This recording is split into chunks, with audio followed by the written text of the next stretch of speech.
बिस्मिल्लाहिर्रहमानिर्रहीम। देखिए आज हम लोग, अच्छा ये बता दूं कि क्लास बिल्कुल नॉर्मल ही है। लेक्चर्स को रिकॉर्ड करने का मतलब ये नहीं है, बिल्कुल नॉर्मल क्लास ही है। बस ये सिर्फ आपके एडवांटेज के लिए है कि जो कुछ यहाँ आप पढ़ोगे ताकि आपको रिकॉर्डेड फॉर्म में वो प्रोवाइड किया जा सके ताकि आप लोग रिवाइज कर सको। देखिएगा, आज जिस टॉपिक को हम लोग पढ़ना शुरू करेंगे वो है प्रोजेक्टाइल मोशन। प्रोजेक्टाइल मोशन, अच्छा ये इस चैप्टर का यानी यूनिट नंबर 2 का एक बड़ा ही इंपॉर्टेंट टॉपिक है और ये सेक्शन सी के लिए इंपॉर्टेंट है। ये सेक्शन सी के लिए इंपॉर्टेंट है। ये टॉपिक जो है वो 2 सेगमेंट में कंप्लीट होगा, एक आज का और एक कल का। आज के सेगमेंट में हम लोग ये देखेंगे कि प्रोजेक्टाइल मोशंस है क्या और उससे रिलेटेड कुछ इंफॉर्मेशंस को हम लोग डिस्कस करेंगे।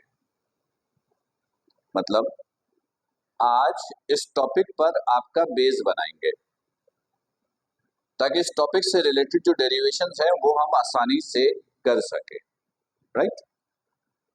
तो सबसे पहले समझिएगा कि प्रोजेक्टाइल मोशन होता क्या है। इधर देखिएगा, फर्ज कीजिए कि एक बॉडी है, मोशन में है और मैं आपसे कहूं कि बॉडी के मोशंस का ग्राफ बना दो। बॉडी के मोशन का क्या बनाओ? अच्छा, जब आप ग्राफ बनाओगे ना तो 2 ऑप्शन है। उसमें से एक ऑप्शन ये है कि ग्राफ स्ट्रेट लाइन आ जाए, ऐसा, ऐसा या ऐसा, स्ट्रेट लाइन। देखिए ये मोशन कौन सा है? जैसे हम लोग मूव करते, ये फ्री फॉलिंग है, ये इंक्लाइंड है, यानी जब आप स्टेयर पे मूव करते हो, सीढ़ियों पे मूव करते हो, ये वो है। जब किसी बॉडी के मोशंस का ग्राफ स्ट्रेट लाइन हो, क्या हो? स्ट्रेट लाइन, तो बॉडी की मोशंस को कहते हैं मोशंस इन 1D। 1D का मतलब है मोशंस इन 1 डायमेंशन। लेकिन फर्ज करो कि बॉडी के मोशंस का ग्राफ एक कर्व मिल रहा है। ऐसा हो सकता है, ऐसा हो सकता है, ऐसा हो सकता है, ऐसा हो सकता है, यानी बॉडी के मोशन का ग्राफ कैसा मिले? कर्व मिले, ऐसा ऐसा ऐसा या ऐसा। अगर बॉडी के मोशंस का ग्राफ ऐसा कुछ मिलता है तो बॉडी के मोशंस को कहते हैं मोशंस इन 2D, मोशंस इन 2 डायमेंशन, मोशंस इन 2 डायमेंशन। तो प्रोजेक्टाइल मोशन जो है ना, ये 2D मोशन है। Projectile motion, motion in 2D है, 2 डायमेंशनल मोशन है। तो अब क्वेश्चन अराइज होता है कि प्रोजेक्टाइल मोशन को डिफाइन कैसे करें। ये समझोगे? इधर देखिएगा, फर्ज कीजिए कि ये एक सरफेस है, ये सरफेस है, ग्राउंड है। जैसे यहां पर फुटबॉल है, एक फुटबॉल रखा हुआ है। मैंने कहा फुटबॉल को किक करो इस तरह कि बॉल हवा में जाए, तो आपको फोर्स यहां पे लगानी होगी, यहां पे फोर्स लगानी पड़ेगी, बिल्कुल नीचे। तो आपने पढ़ा है कि जिस डायरेक्शन में फोर्स लगाते हो बॉडी उसी डायरेक्शन में मूव करता है।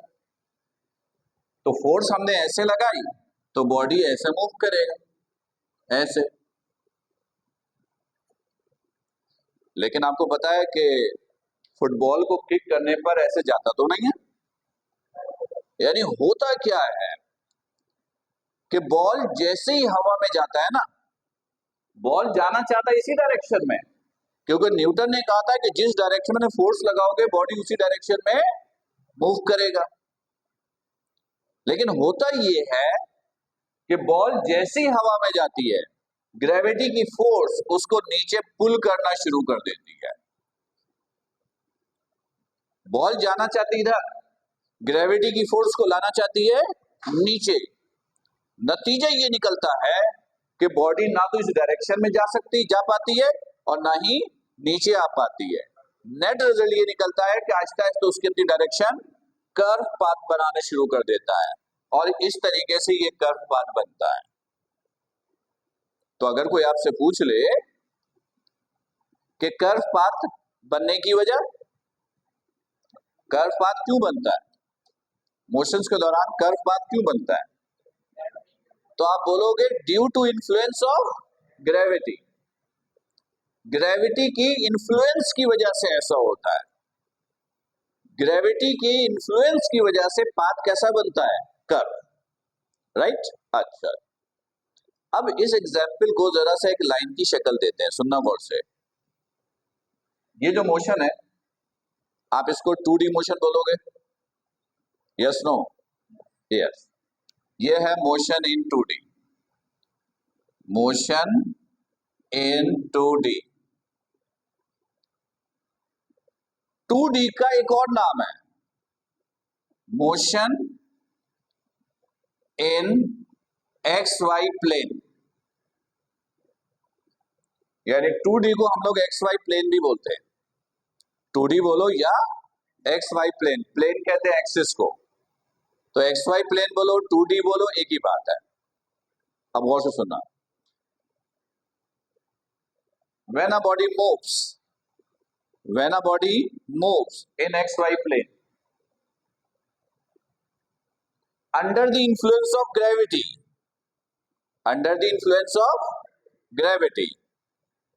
and produces a curved path, a spherical curve, then motion of the body is called projectile motion।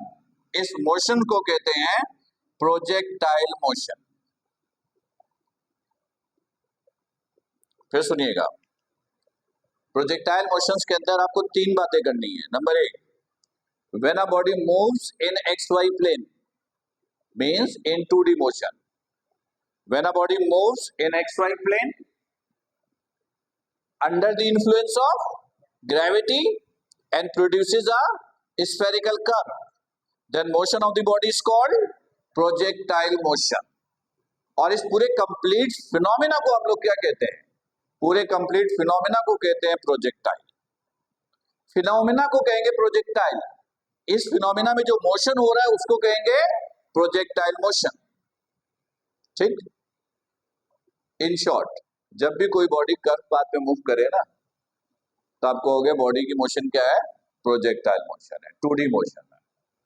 लेकिन अब एक सवाल पैदा होता है, एक क्वेश्चन ज़हन पे आना चाहिए, वो ये कि सर प्रोजेक्टाइल मोशन में तो बॉडी मूव करता है कर्व पाथ में, ऐसा ही है। कर्व पाथ तो बहुत सारी होती है, ये है, ये है, ये है, ये है, कर्व पाथ तो बहुत सारी है। तो क्या हम लोग प्रोजेक्टाइल मोशन में हर तरह के कर्व पाथ को पढ़ेंगे? Answer is no. हमारे सिलेबस में हर तरह का कर्व पाथ इंक्लूड नहीं है। तो हमारे सिलेबस में फिर किस तरह का पाथ इंक्लूड है, वो सुनिएगा। बिल्कुल इस तरह का पाथ, ये दरमियान से कट कर दो तो ये और ये एक जैसा होना चाहिए, सिमेट्रिकल, एक जैसा, सिर्फ डायरेक्शन का फर्क। हम लोग अपने सिलेबस में इस तरह का पाथ स्टडी करेंगे। तो फिर एक सवाल, सर इस तरह का पाथ कब बनेगा? अब गौर से सुनिएगा और समझिएगा। देखिए, इस तरह का पाथ मोशंस के दौरान तब बनता है जब आप यानी हम लोग अपनी लाइफ से 3 चीजों को इग्नोर कर दें। जब बॉडी मोशन परफॉर्म करे और बॉडी की मोशन में तीन चीजें आप इग्नोर कर दो तो ऐसा पाथ बनेगा। और अगर उसमें से आपने एक को भी कंसीडर कर लिया फिर ऐसा पाथ नहीं बनेगा। फिर क्वेश्चन ये कि सर वो 3 पॉइंट कौन से? पहला, acceleration due to gravity small g, जिसकी वैल्यू आप लोग पढ़ते हो 9.8 metre per second square. Acceleration due to gravity always be constant, never be changed. Acceleration due to gravity क्या होना चाहिए? कांस्टेंट होना चाहिए, इसमें तब्दीली नहीं होनी चाहिए। तो क्वेश्चन, क्या तब्दीली होती है? Answer is yes. अर्थ के सरफेस पे 9.8 होता है। अर्थ के सरफेस से ऊपर जाओगे ना या अर्थ के सरफेस से नीचे जाओगे, डेप्थ में, दोनों सूरतों में जी तब्दील होना शुरू हो जाता है। अर्थ के सरफेस में कांस्टेंट है 9.8, तो g small g is not a constant value, it is a variable. लेकिन हम अज्यूम करेंगे कि जी में कोई तब्दीली नहीं हो रही है, जी तब्दील नहीं होगा। नंबर 1, पहला पॉइंट क्लियर। दूसरा पॉइंट, अर्थ की रोटेशन का, सॉरी दूसरा पॉइंट, इसको तीसरे पे लाएंगे। एयर प्रेशर का बॉडी के मोशन में कोई रोल नहीं होगा। There will be no effect of air pressure in motion of the body. देखो, जब हम लोग मूव करते हैं और हवा चलती है तो एयर जो ब्लो होती है, एयर का ब्लो होना बॉडी के मोशन में अपना रोल प्ले करता है ना। हवा तेज चलती है तो मोशन आसान, हवा एयर मोशंस का ऑपोजिट चल रही हो तो मूव करना बड़ा मुश्किल। क्रिकेट खेलते हो, आप बैटिंग कर रहे हो, ऐसे बैटिंग करो इस डायरेक्शन में, और हवा भी ऐसे ब्लो हो रही है, ऐसे चल रही है, तो हिट मारने में बड़ा मजा आता है। लेकिन अगर हवा ऐसे चल रही है और बैटिंग यूं हो रही है तो फिर तो बॉलर को मजा आता है बहुत। तो एयर प्रेशर का इफेक्ट बॉडी के मोशन पे होता है। हम अज्यूम करेंगे कि एयर प्रेशर का कोई इफेक्ट बॉडी के मोशन में नहीं होगा, बॉडी के मोशन में नहीं होगा। ये दूसरा पॉइंट समझ में आ गया। पहला पॉइंट, जी कांस्टेंट होना चाहिए। दूसरा, एयर प्रेशर का कोई इफेक्ट नहीं होना चाहिए। सॉरी, हाँ, ये हम अज्यूम करेंगे। मैंने कहा कि अगर 3 पॉइंट को बॉडी के मोशन में से निकाल दो तो ऐसा पाथ बनेगा, एक भी रह गया तो ऐसा पाथ नहीं बनेगा। तो ऐसा पाथ बनेगा कब? वो पॉइंट हम लोग देख रहे हैं। तो उसमें 2 पॉइंट हमने देखा। नंबर 1, जी की वैल्यू चेंज नहीं होनी चाहिए। नंबर 2, एयर प्रेशर का कोई इफेक्ट नहीं होना चाहिए। अब तीसरा पॉइंट जरा समझने की कोशिश करोगे। अर्थ की रोटेशंस का भी बॉडी के मोशन में कोई रोल नहीं होना चाहिए। अर्थ की रोटेशंस का बॉडी के मोशन में कोई रोल, अच्छा ये तो आपको पता है ना, अर्थ 2 तरह की मोशन हर वक्त करता रहता है। एक, अपने एक्सिस पर, जिसको हम कहते हैं स्पिन मोशन। अर्थ ऐसे मूव करता रहता है, ऐसे हर वक्त यूं मूव करता रहता है। और नंबर 2, सन के अराउंड सर्कुलर मोशन करता है। यानी अर्थ एट अ टाइम हर वक्त 2 तरह की मोशन करता है, एक स्पिन और एक सन के अराउंड सर्कल में। ठीक है, अर्थ की रोटेशन का बॉडी के मोशन पे कोई इफेक्ट नहीं पड़ना चाहिए। तो क्वेश्चन अराइज होता है, क्या अर्थ की रोटेशन का कोई इफेक्ट पड़ता है? मैं एक मिसाल देता हूं, एग्जाम्पल देता हूं। फर्स्ट करो, आप एक रेलवे स्टेशन पे खड़े हो। कहां खड़े हो? रेलवे स्टेशन पे। वहां एक ट्रेन है। इमेजिन करते जाओगे, आप ट्रेन की छत पर हो। आप कहां हो? ट्रेन चल रही है, आप छत पर हो, ट्रेन चल रही है, और मैं आपसे कहता हूं कि ट्रेन की छत पर जरा भागो,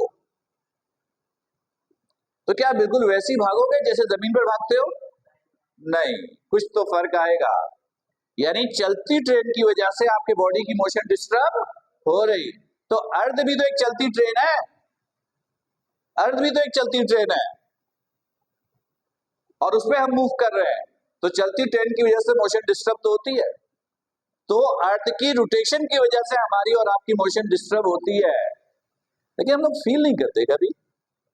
जब आप चलते हो तो क्या ऐसा लगता है कि अर्थ की रोटेशन की वजह से आपकी मोशन तब्दील हो रही है? नहीं। क्यों? क्योंकि जब से तुम लोग पैदा हुए ना, तब से इसी एनवायरनमेंट में रह रहे हो, आप हैबिचुअल हो गए हो। और इंसान जब किसी चीज का हैबिचुअल हो जाता है तो उसको फील करना छोड़ देता है। मैं मिसाल देता हूं, तुम लोग अपने आप को मिरर में रोज देखते होगे और अल्लाह की तारीफ भी करते होगे। नहीं करते हो तो करना चाहिए कि अल्लाह ने आप लोग को बड़ा हसीन बनाया, इंसान को बड़ा हसीन बनाया। अच्छा, अब जब मिरर के सामने आप खड़े हो ना, तो अब आप मेरे नजरिए से देखिएगा। मिरर के सामने खड़े हो गए, अपने आप को देखा, ये साइड से देखा, नीचे से ये आ रहा आया आया आया, दरमियान से ना ये निकल आया जिसको हाथ बोल रहा है। देखो ना, नीचे से भी कोई ऐसे कुछ भी नहीं है, ये सर शुरू होने से पहले दरमियान में ये निकल आया जिसको हाथ बोल रहा है। इधर भी यही है। किसी को लगता है अजीब सा? नहीं, किसी को नहीं लगता। चलो ठीक है।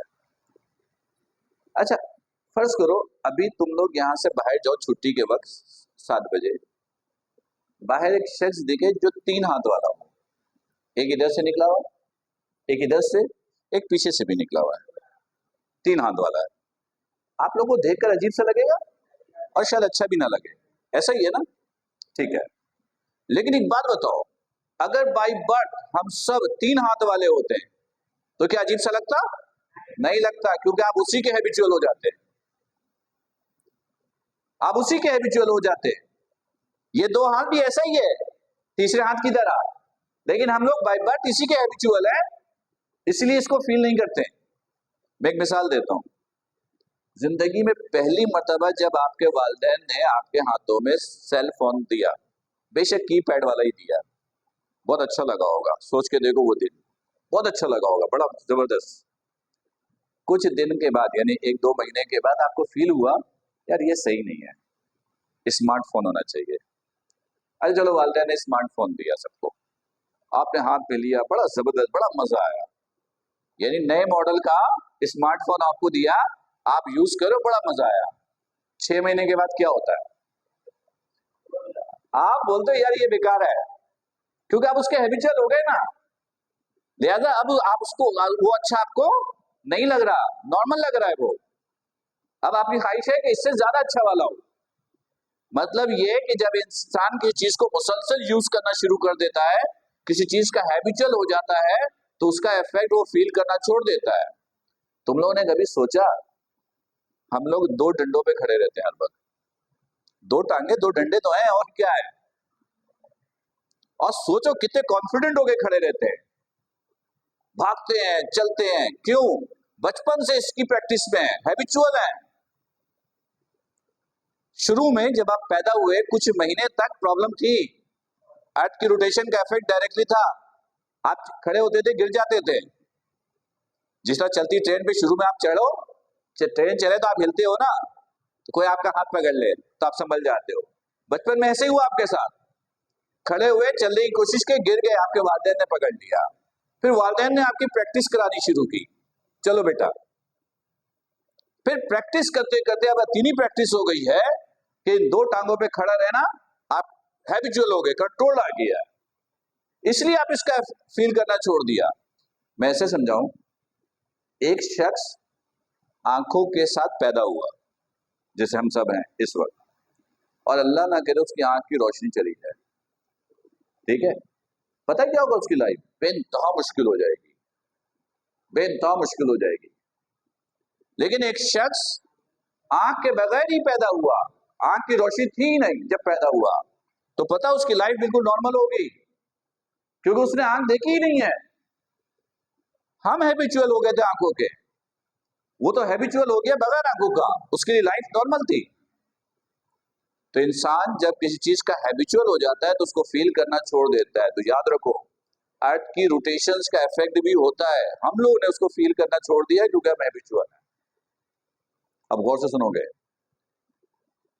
फर्ज करो कि एक बॉडी मोशन परफॉर्म कर रहा है और आपने तीन चीजें इग्नोर कर दी। नंबर एक, जी तब्दील नहीं होगा, एयर प्रेशर का कोई इफेक्ट नहीं होगा, अर्थ की रोटेशन का कोई इफेक्ट नहीं होगा।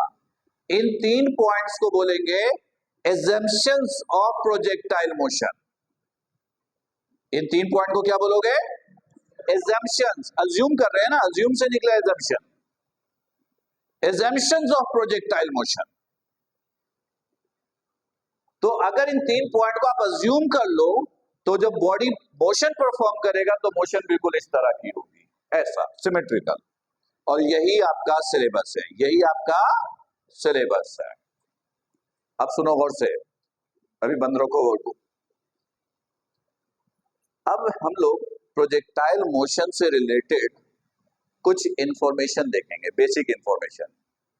वो बेसिक इंफॉर्मेशन आप लोग को अच्छी तरीके से आनी चाहिए, याद होनी चाहिए, तब जाकर आप कोई डेरिवेशंस कर सकोगे। अगर वो इंफॉर्मेशन अच्छी तरीके से याद नहीं होगा तो डेरिवेशन नहीं कर पाओगे, क्योंकि आज तक आपने मोशन इन 2 डायमेंशन को लाइफ में स्टडी किया ही नहीं है। हमेशा मोशन इन 1D स्टडी किया है, 2D किया ही नहीं है। अभी पढ़ना शुरू कर रहे हो तो मैं कुछ बेसिक इंफॉर्मेशन दे रहा हूं, उसको अच्छी तरीके से याद रखोगे, राइट? देखोगे वो इंफॉर्मेशन क्या है। इधर देखिएगा,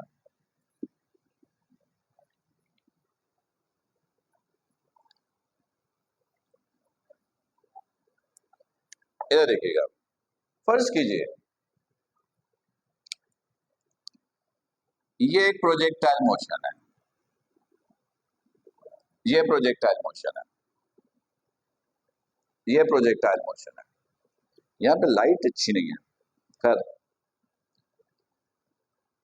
ये अभी चेक करेंगे कि वीडियो बनी कैसी है।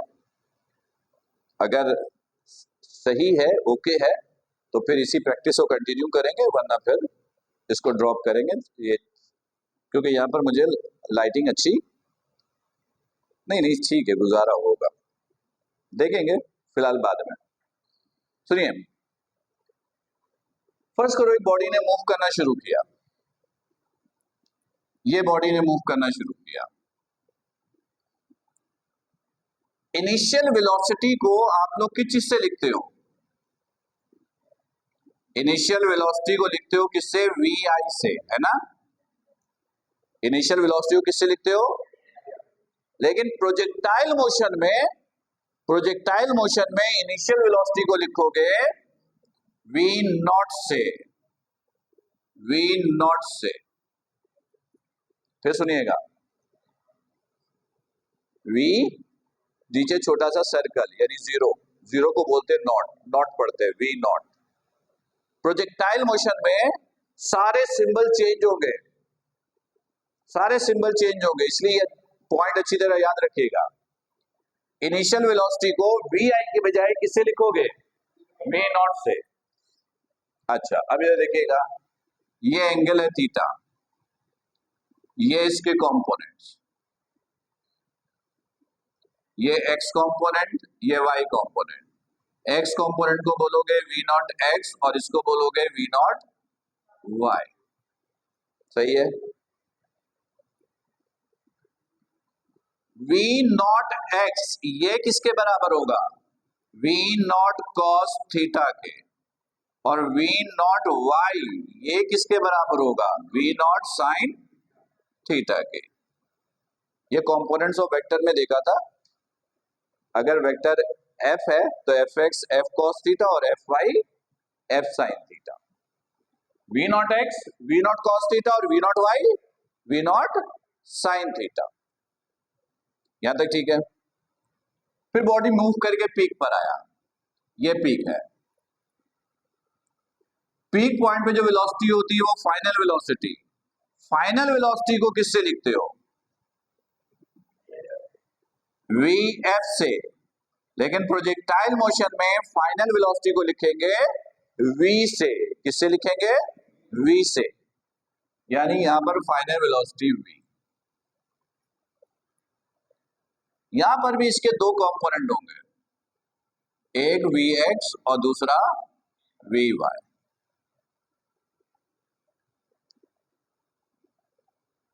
2D मोशन है, हर कैरेक्टरिस्टिक्स डबल होगी। वेलोसिटी है तो दो हिस्से Vx और V नॉट था तो V not x V not, V है तो Vx Vy। याद रखोगे पीक पॉइंट पर, at peak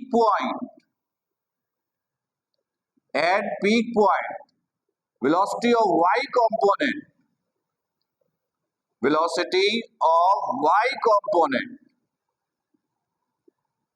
velocity of y component will be 0. Velocity of y component will be 0, यानी पीक पॉइंट पर वेलोसिटी का y component कितना होगा? 0। अब जरा इस पॉइंट को पहले समझ लो। देखिए ये प्रोजेक्टाइल मोशन है।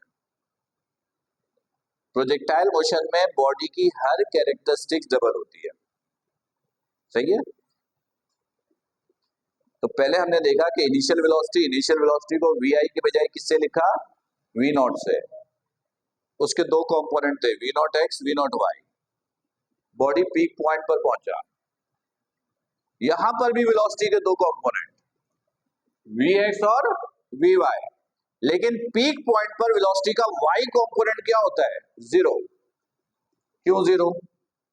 इधर देखिएगा, ये बॉडी को मैंने ऊपर उछाला, बॉडी गई, ये वापस आ रही है। तो बॉडी को वापस आने के लिए, रिटर्न होने के लिए बॉडी का रुकना जरूरी है। बॉडी रुके बिना वापस नहीं आ सकती। अब ये देखिएगा, ये बॉडी जा रही है, ये बॉडी जा रही है, ये पीक आया। अगर पीक पॉइंट पर बॉडी मुकम्मल तौर पे रुक गई तो बॉडी को यूं आ जाना चाहिए, यूं, लेकिन बॉडी यूं ऐसे आगे गई। इसका मतलब है बॉडी मुकम्मल तौर पर नहीं रुकी। अब वेलोसिटी के दो हिस्से हैं, एक x या y, तो कोई एक ही 0 होगा, x 0 होगा या, तो सवाल पैदा है सर y क्यों 0 होगा? गौर से देखिएगा, देखिए ये मोशन है, ये फर्स्ट करो बॉडी मूव करके यहां से यहां पर, ये y है, ये देखो ये x है। बॉडी मूव करके यहां से यहां पे आ गई, ये देखिए ये y है, ये x है। देखो x भी बढ़ गया, y भी बढ़ गया, है ना, दोनों इंक्रीज हुआ। अब देखो फिर दोनों इंक्रीज हुआ, x भी बढ़ गया, y भी बढ़ गया। ये देखो पीक है, y इंक्रीज हुआ है, x भी इंक्रीज हुआ। लेकिन अब जरा गौर कीजिएगा, ये x तो इंक्रीज हुआ लेकिन y क्या हुआ? डिक्रीज। तो जो वैल्यू मुसलसल इंक्रीज हो रही होगी, इसका मतलब वो तो 0 नहीं हुई, वो तो इंक्रीज हो रही है। जो इंक्रीज होते होते डिक्रीज होना शुरू हुआ, इसका मतलब है उसके अंदर तब्दीली आई है। ये जो प्रोजेक्टाइल मोशन है, इसमें x मुसलसल इंक्रीज हो रहा होता है, और जो वैल्यू मुसलसल इंक्रीज हो रही होती है उसके अंदर 0 होने के चांसेस नहीं होते हैं। y इंक्रीज होते होते फिर क्या होना शुरू हो गया? डिक्रीज। इसलिए y कंपोनेंट की वेलोसिटी क्या होगी? 0। आपको सिर्फ इतना याद रखना है कि प्रोजेक्टाइल मोशन में पीक पॉइंट पर वेलोसिटी का y कंपोनेंट क्या होता है? 0 होता है, राइट। नेक्स्ट पॉइंट, इधर देखिएगा, ये जो हॉरिजॉन्टल डिस्टेंस है, ये हॉरिजॉन्टल डिस्टेंस, इसको प्रेजेंट करेंगे r से। किसको प्रेजेंट करेंगे? r से। यानी हॉरिजॉन्टल डिस्टेंस के लिए, हॉरिजॉन्टल डिस्टेंस के लिए जो सिंबल आप यूज करोगे वो होगा कैपिटल R। उसकी वजह है, एक्चुअली प्रोजेक्टाइल मोशन में हॉरिजॉन्टल डिस्टेंस को हम लोग कहते हैं रेंज ऑफ प्रोजेक्टाइल, वो डेरिवेशन में देखेंगे, इसलिए यार अभी फिलहाल सारे इंपॉर्टेंट पॉइंट्स देख रहे हैं। इधर देखिएगा, ये जो हाइट है, ये डिस्टेंस, प्रोजेक्टाइल मोशन में इस हाइट को कैपिटल एच से लिखेंगे। किससे लिखेंगे? कैपिटल एच से, यानी वर्टिकल डिस्टेंस। वर्टिकल डिस्टेंस को आप किससे लिखोगे? कैपिटल एच से। यहां तक ठीक? अब सुनिएगा एक खास पॉइंट।